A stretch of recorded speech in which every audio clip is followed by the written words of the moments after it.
মিনু আর রাজু মহারাষ্ট্রের একটা গ্রামে থাকত। ছোট্টবেলাতেই ওদের মা বাবার মৃত্যু হয়ে যায়, আর সেই কারণে তাদের দিদা ওদের পালন পোষণ করে। গরিবের কারণে ওদের বাড়িতে গ্যাস সিলিন্ডার ছিল না। তিনজন সকাল সকাল জঙ্গলে কাঠ কাটতে যেত। মিনু, তুই এখনো পর্যন্ত কতগুলো কাঠ বেছেছিস? আমি তো 15টা লাঠি কেটেছি বুদ্ধু, আর তুই এখনো অব্দি শুধু 10টাই কেটেছিস। ঠাকুমা, ও মিথ্যে কথা বলছে। ও শুধু 10টা কাঠই বেচেছিল, আর আমার 5টা কাঠ চুরিও করেছিল। তোমরা দুজন ঝগড়া করা বন্ধ করো। একে অপরের সঙ্গে প্রতিযোগিতা কেন করো? নিজের নিজের কাজ করো আর তাতেই খুশি থাকো। একদিন সবাই, রাজু, মিনু আর ওদের দিদা, লাকড়ি তুলতে গেল। তখনই ওরা কারোর আওয়াজ শুনতে পেল। এই আওয়াজ তো পুকুরের দিক থেকে আসছে। চলো আমরা গিয়ে দেখি। কোনো বিপজ্জনক পশু থাকলে তখন? সোনা, যাদের দরকার তাদের সাহায্য করা উচিত। আমাদের কমপক্ষে একবার তো দেখে আসাই উচিত যে কে এভাবে চিৎকার করছে। তিনজনই পুকুরের ধারে পৌঁছায়। ওরা গাছের আড়াল থেকে লুকিয়ে দেখল যে একটা রাক্ষস পুকুরের পাড়ে শুয়ে আছে আর চিৎকার করছে। এ তো একটা ভয়ঙ্কর শয়তান মনে হচ্ছে। আমাদের কি ওর কাছে যাওয়া উচিত হবে? তোমরা দুজন এখানেই দাঁড়াও, আমি গিয়ে দেখে আসছি। দিদা রাক্ষসের কাছে যায়। তখন ও দেখল যে রাক্ষসের পুরো শরীরে আঘাত লেগেছে। এরকম মনে হচ্ছিল যেন রাক্ষসকে কেউ পাথর মেরেছে। তুমি কে আর এখানে কি করছো? আম্মা, আমি নদীর ধারের একটা টাপু থেকে এখানে এসেছি। তাহলে তুমি এখান পর্যন্ত কি করে এলে? আমি মাংস খাই না, সেই জন্যই আমার জাতির লোকেরা আমাকে টাপু থেকে তাড়িয়ে দিয়েছে।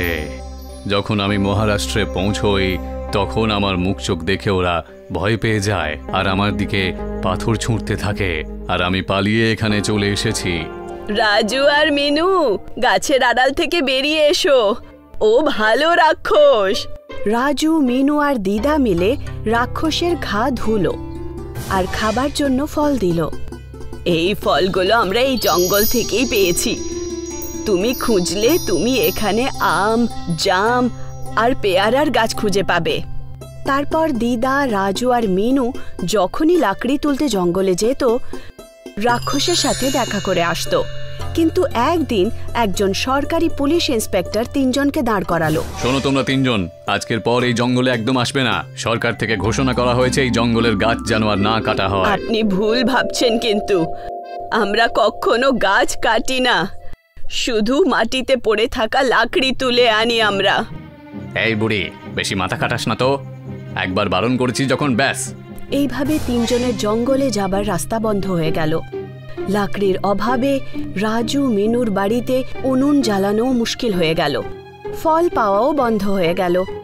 দিদা নিজের চেনাশোনা দোকানে গিয়ে রাজু, মিনুর জন্য কিছু খাবার নিয়ে আসতো। এই নাও বাচ্চারা, বিস্কুট আর চানাচুর খেয়ে পেট ভরে নাও। এবার জানি না আমাদের বাড়িতে খাবার কবে রান্না হবে। কিছুদিন পর দিদা যখন দোকানে পৌঁছলো, তখন দোকানদার উধার দিতে মানা করে দিল। তুমি এখনো আমার আগের ধারগুলোই শোধ দাওনি, তুমি আবার মালপত্র নিতে চলে এসেছো। এরকম করে তোমার জীবন কিভাবে কাটবে শুনি? একটা কাজ করো, বাচ্চাদের নিয়ে মুম্বাই শহরে চলে যাও আর ওখানে গিয়ে কিছু কাজকর্ম করো। দিদা বাড়ি ফিরে এসে সমস্ত কথা রাজু আর মিনুকে বলল। বাচ্চারা, তোমরা কি মুম্বাই যাবে? হ্যাঁ দিদা, মুম্বাই যাব। মুম্বাই দেখতে তো আমি খুব এক্সাইটেড। কিন্তু ঠাকুমা, ব্যবসা করার জন্য আমি টাকা পয়সা কোত্থেকে পাবো? তোমার দাদুর অন্তিম চিহ্ন এই মঙ্গলসূত্র আমার কাছে আছে। একে বন্ধক রেখে কিছু টাকা পয়সা তো পেয়েই যাব। রাজু, মিনু আর দিদা মুম্বাই চলে এলো, কিন্তু ওরা বুঝতেই পারছিল না যে ওরা কি জিনিসের ব্যবসা করবে। ঠাকুমা, মুম্বাইতে বড়াপাউই হলো বিখ্যাত। বড়াপাউয়ের একটা দোকান করি। না, বড়া পাও তো সব জায়গাতেই পাওয়া যাচ্ছে। আমরা লুচি তরকারির ঠেলা লাগাবো। না, সিঙ্গারা আর ব্রেড পকোড়া। না, চাউমিন আর ডোসা। চাউমিনের ঠেলা লাগাবো, কারণ চাউমিনের ঠেলা এখানে কম আছে। অন্যদিকে রাক্ষস জঙ্গলে খুব চিন্তিত ছিল। ও ও জঙ্গলে রাজু, মিনু আর দিদার অপেক্ষা করছিল। বুঝতে পারছি না রাজু, মিনু আর ঠাকুমা আমার সাথে দেখা করতে কেন আসছে না। আর ওরা আবার আমাকে ভয় পাচ্ছে না তো, নাকি আবার আমার ওপর রাগ করেছে? অন্তত একবার ওদের সঙ্গে আমার দেখা করতে যাওয়া উচিত। একদিন রাক্ষস জঙ্গলের বাইরে বেরোনোর চেষ্টা করল, কিন্তু সরকারি অফিসারের নজর তার উপরে পড়ল। ও বন্দুক নিয়ে রাক্ষসের পেছনে দৌড়ল। রাক্ষস পুকুরে ঢুকে পড়ল আর ও জলের ভেতরে শ্বাস আটকে নিজের প্রাণ বাঁচালো। অফিসার যখন চলে গেল তখন রাক্ষস বাইরে বেরিয়ে এলো।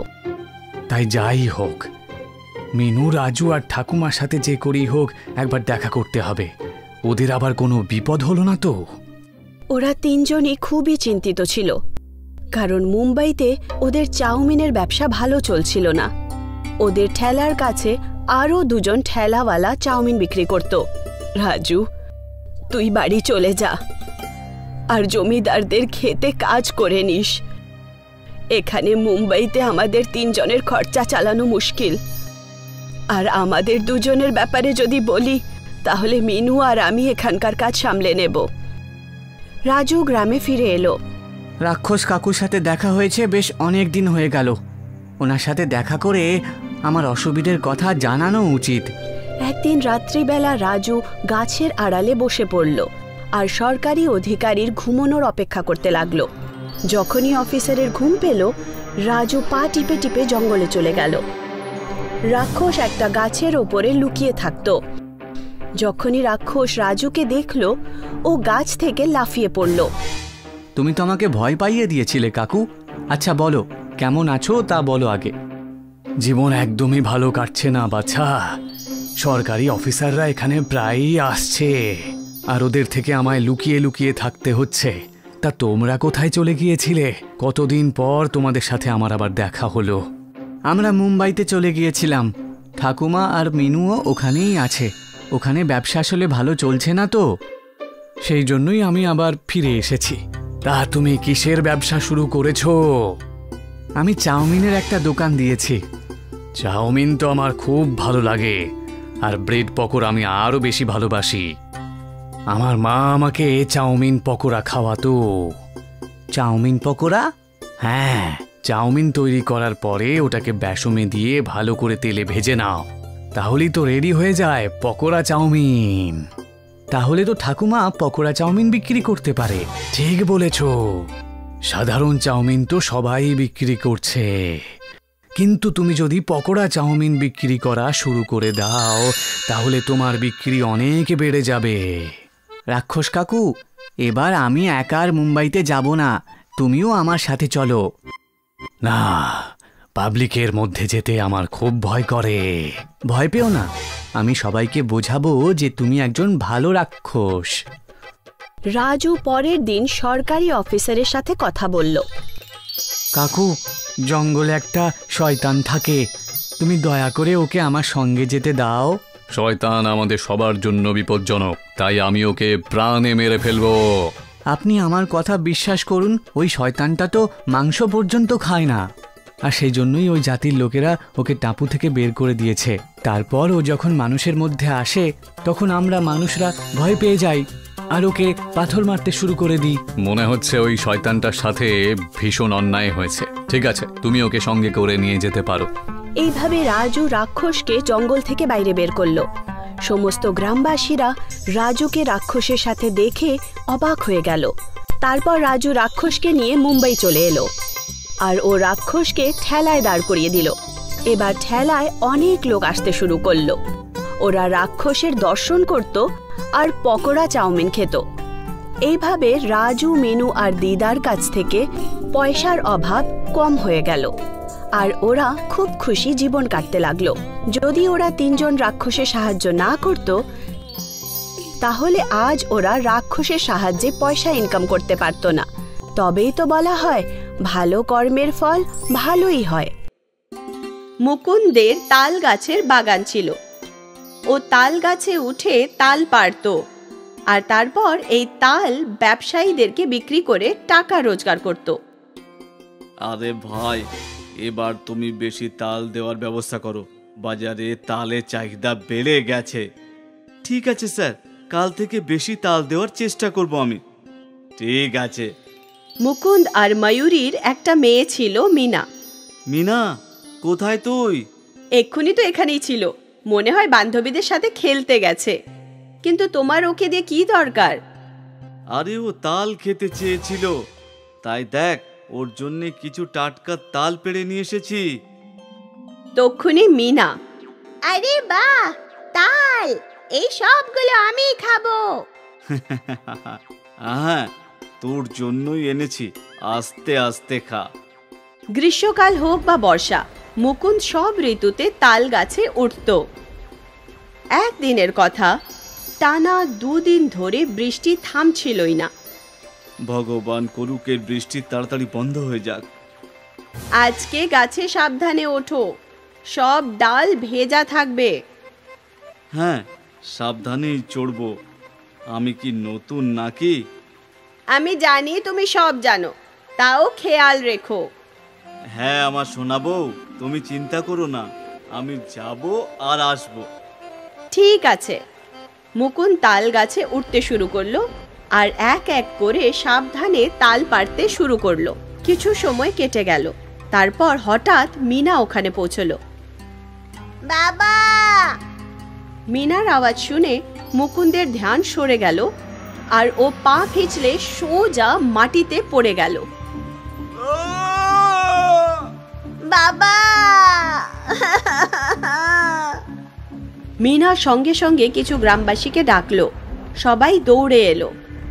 কাকা, বাবা পড়ে গেছে। গ্রামবাসীরা দৌড়ে ওখানে পৌঁছলো। মুকুন্দের অপারেশন করা হলো, কিন্তু এবারও আর নিজের পায়ে কোনো দিন দাঁড়াতে পারবে না। এবার কি হবে? এবার আমাদের সংসার কিভাবে চলবে? তুমি চিন্তা করো না, কিছু না কিছু নিশ্চয়ই হবে। ভগবান আমাদেরকে দুঃখ দিয়েছে, তখন উনিই রাস্তা দেখাবেন। কিন্তু কিভাবে?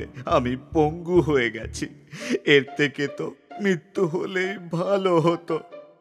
এরকম বলো না, তুমিই আমাদের জীবন। ময়ূরী আর মুকুন্দ চিন্তায় ছিল যে ওদের জীবন এরপর কি করে চলবে। কিছুদিন পর মুকুন্দকে বাড়ি আনা হলো। ময়ূরী আর মুকুন্দের জমানো সব টাকা ওর চিকিৎসায় শেষ হয়ে গেছিল। আমি কোথাও কাজ খুঁজবো। তুমি বাইরের কাজ আর ঘরের কাজ একা কি করে সামলাবে? আমি কিছু না কিছু করে নেব। কিছু তো এমন কাজ হবে যেটা আমি এই অবস্থাতেও করতে পারবো। না না, তুমি বিশ্রাম নাও। না ময়ূরী, আমি এইরকম ভাবে তোমার উপর বোঝা হতে পারবো না। কিন্তু এরকম অবস্থায় তুমি কি বা করতে পারবে? কিছু তো একটা করতেই হবে। পরের দিন থেকে ময়ূরী কাজ খুঁজতে শুরু করে দিল। ও অনেক দোকান আর কারখানায় গেল, কিন্তু ও কোথাও কোনো কাজ পেল না। আমি কোনো কাজ তো পাচ্ছি না, ভাবছি কোনো ব্যবসাই শুরু করে দিই। কি রকম ব্যবসা? আমি কি তোমাকে কোনোভাবে সাহায্য করতে পারি? আজকে বাজারে পকোড়ার দোকান দেখেছিলাম, অনেক ভিড় ছিল। আমিও তো ভালো পকোড়া বানাতে পারি, তো আমি যদি পকোড়া বিক্রি করি? করতে তো পারো, কিন্তু সবাইকার ওর দোকানের পাকোড়া খুবই পছন্দ, তাই তোমাকে নতুন কিছু করে পাকোড়া বানাতে হবে। নতুন কিরকম? যেমন চাইনিজ পাকোড়া হয়, যেটা বাচ্চারা খুব পছন্দ করে, ওরকম কিছু একটা। এরকম কিছু। মিনা, তুই বল, তোর আর কি খেতে ভালো লাগে?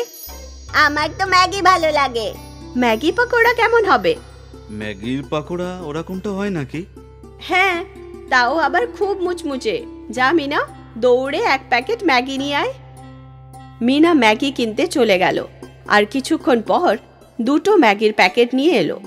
ময়ূরী ম্যাগি সেদ্ধ করলো, শুকিয়ে কিছু মশলা মিশিয়ে রেখে কড়াইতে ম্যাগি পকোড়া ভাজতে শুরু করে দিল। মিনা এক দৃষ্টিতে ওর মায়ের হাত দেখছিল। যখনই ম্যাগির পকোড়া ভেজে বাইরে এলো, মিনা ঝট করে একটা পকোড়া তুলে খেতে শুরু করে দিল।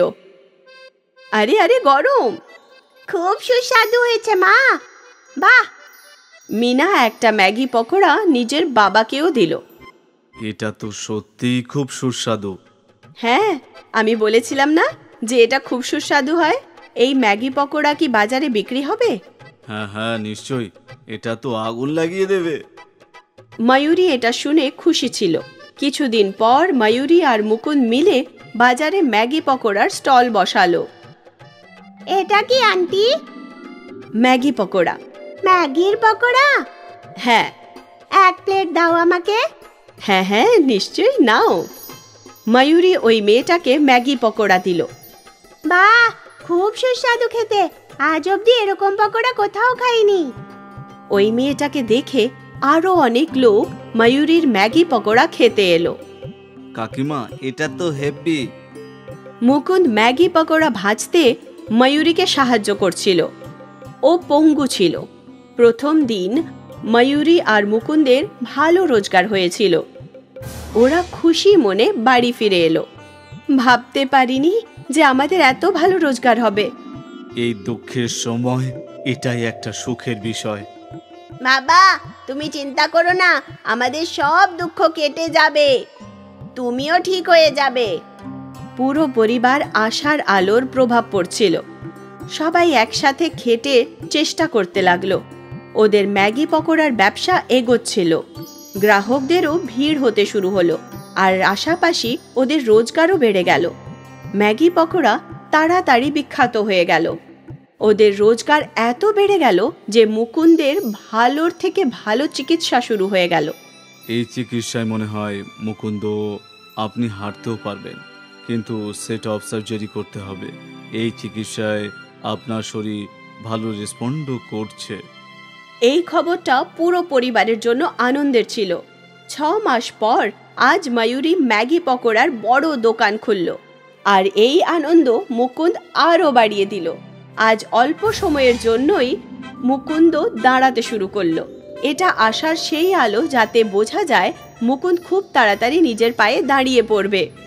আর এগুলো সব এদের একটা ম্যাগি পকোড়ার জন্য হয়, আর পরেও এই ম্যাগি পকোড়া বিখ্যাতই থাকবে। এ হলো কবির, কবির সিং। কবির সিং এমনিতে তো ইন্ডিয়ান, কিন্তু ও তার পড়াশোনা করার জন্য ইউএসএ এসেছিল। আজকাল কবির সিং খুব চিন্তিত থাকত পয়সার কমির কারণে। শোন কবির, তোর জন্য আমি একটা নতুন কাজ খুঁজে নিয়েছি। আর এই কাছেই একটা বার্গার পয়েন্ট আছে। তুই আজকেই চলে যা, না হলে অন্য কেউ ওই কাজটা নিয়ে নেবে। না না ভাই, তুই চিন্তা করিস না, আমি আজকেই যাব। কবির বার্গার জয়েন্টে গেল, আর ও ওই জব পেয়ে গেল। আর সেই দিন থেকেই ও কাজ করা শুরু করে দিল। শুরুতে বার্গার বানানো ও জানতো না, কিন্তু এটা খুবই সহজ ছিল। ও বার্গার বানানো খুব তাড়াতাড়ি শিখে ফেলল। Your order ma'am. Thank you. Kabir Singh খুশি ছিল, কারণ ও টাকা রোজগার করছিল আর ফ্রিতে খাবারও পাচ্ছিল। আগামী কয়েকদিন কবির সিং এর খুব ভালোই কাটলো, কিন্তু তারপর ও বোর হয়ে গেল। ওই বিনা মশলাওয়ালা খাবার খাওয়া পছন্দ হচ্ছিল না একদম। আরে তোমরা মশলা ছাড়াই খাবার কি করে খেয়ে নাও বলো তো? Why don't you like this? না না, সেরকম না, আসলে আমি বোর হয়ে গেছি একদম। পরের দিন কবির বার্গার জয়েন্টে যাচ্ছিলই যে ওর নজর পড়ল ম্যাগির প্যাকেটের ওপর।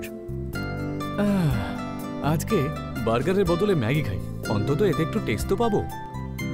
কবির একটা ম্যাগির প্যাকেট কিনে নিল। ও রোজকার মতো বার্গার জয়েন্টে কাজ করতে শুরু করলো। রাত্রিবেলা যখন জয়েন্ট ক্লোজ হলো, তখন সমস্ত কারিগররা নিজেদের বার্গার বানাতে শুরু করলো। কিন্তু কবির নিজের জন্য 1 প্যাকেট ম্যাগি বানালো আর খুব শখ করে খেতে শুরু করলো। সেই দিন থেকেই কবির কোনোদিন বার্গার খেত, কখনো ম্যাগি। ও খুশি ছিল। একদিন বার্গার জয়েন্টে অনেক বেশি কাস্টমার ছিল না। কবির ফ্রি বসেছিল, তো ও ভাবলো কোনো একটা নতুন রেসিপি বানানো যাক। ও নিজের ব্যাগ থেকে 1 প্যাকেট ম্যাগি নুডল বার করলো। Today again Maggi? What's happened to you Kabir? আরে না না, আমি আজকে অন্য কিছু বানাবো। কবির বার্গার থেকে বান কেটে ফেললো আর ম্যাগি বানালো, আর তারপর ম্যাগিকে বার্গারের প্যাটি মেকার মেশিনে দিয়ে দিল। তার থেকে ম্যাগির প্যাটি তৈরি হলো। আরে এটা তো পুরো গোল হয়ে গেছে। বাবা, সত্যি আমার কোনো জবাব নেই। কবির খুশি হয়ে পড়ল। ও আরো একটা ম্যাগির প্যাটি বানালো। Wow, this dish looks delicious. Even I want one. কবির আর ওই ফরেনার মিলে ম্যাগির বার্গার বানালো আর তারপর খেতে শুরু করলো। দুজনেরই ওই বার্গার খুব ভালো লাগলো। Kabir, this is awesome. I want one more. কবির এক এক করে আরো বার্গার বানালো। দুজনে অনেক শখ করে খেলো। আজ কবির খুশি ছিল, ও কিছু একটা নতুন বানালো। কিছুদিন কেটে গেল আর তারপর বার্গার জয়েন্টের মালিক কবিরের কাছে এলো। ও ম্যাগি বার্গারের প্রশংসা শুনেছিল আর ও ম্যাগি বার্গার খেতে চাইছিল। কবির ওনার জন্যও একটা ম্যাগি বার্গার বানালো। This is good. Add this to the menu. I'll give you 10% commission. Well done, boy. এটা শুনে কবির খুশি হয়ে গেল। ওর ম্যাগি বার্গার ওই বড় জয়েন্টের মেনুতে অ্যাড হয়ে গেছিল। আর এটাই নয়, ও 10% কমিশনও পাচ্ছিল। এবার আমার পড়াশোনা খুব সহজেই হয়ে যাবে, আর টাকা পয়সা নিয়ে আমাকে চিন্তাও করতে হবে না। পরের কয়েক মাস অবধি কবির ম্যাগি জয়েন্টে কাজ করছিল আর ও রোজগারের সাথে সাথে কমিশনও পাচ্ছিল।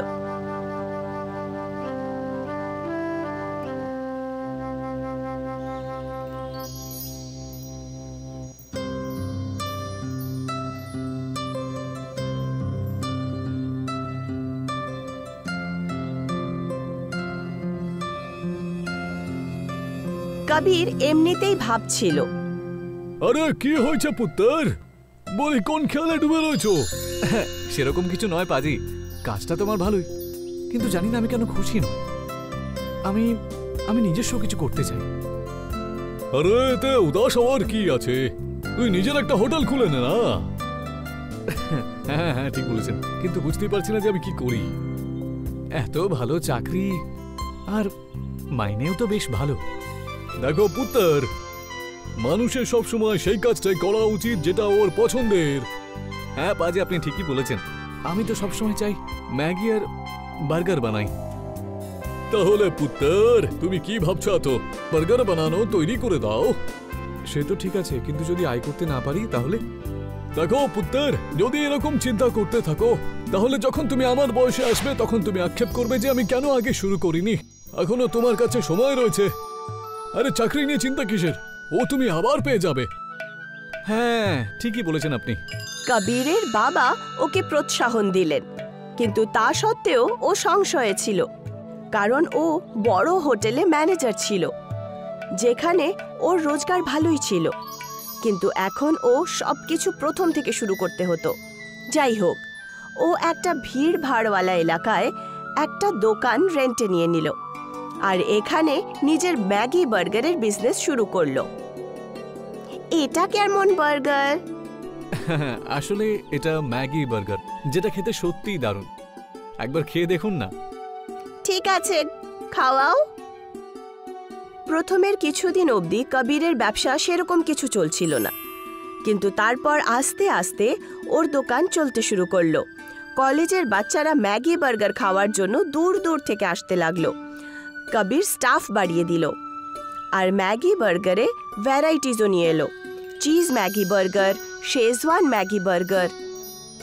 আর তারপর তো কবিরের স্টল ইয়াংস্টার্সদের ফেভারিট ফুড জয়েন্ট হয়ে গেল। 6 মাসে কবির আরও একটা ব্রাঞ্চ খুলে ফেলল আর পরের 1 বছরে 3টে আরও নতুন ব্রাঞ্চ। কবিরের ম্যাগি বার্গার খুব ভালো চলছিল। কবির নিজের পুরো ফ্যামিলিকে কাজে লাগিয়ে দিল। ওর সমস্ত ভাই বোন সবাই একই কোম্পানিতে কাজ করতে লাগলো, বার্গার সিং। মাত্র 6 বছরের মধ্যে কবিরের বার্গার সিং একটা অনেক বড় ফুড চেইন হয়ে গেল। ভারতের গোটা 30টা শহরে ওর ব্রাঞ্চ ছিল। এখন কবির আর তার বাবা একটা বিশাল বড় কাঁচের বিল্ডিংয়ে বসতো। পুত্তর, সেই রাতের কথা মনে আছে যেই রাতে তুই খুব চিন্তিত ছিলি? হ্যাঁ পাজি, সেই রাত কি করে ভুলি। সেদিন আপনি আমাকে সাপোর্ট না করলে আজকে আমার এই বার্গার সিং হতোই না।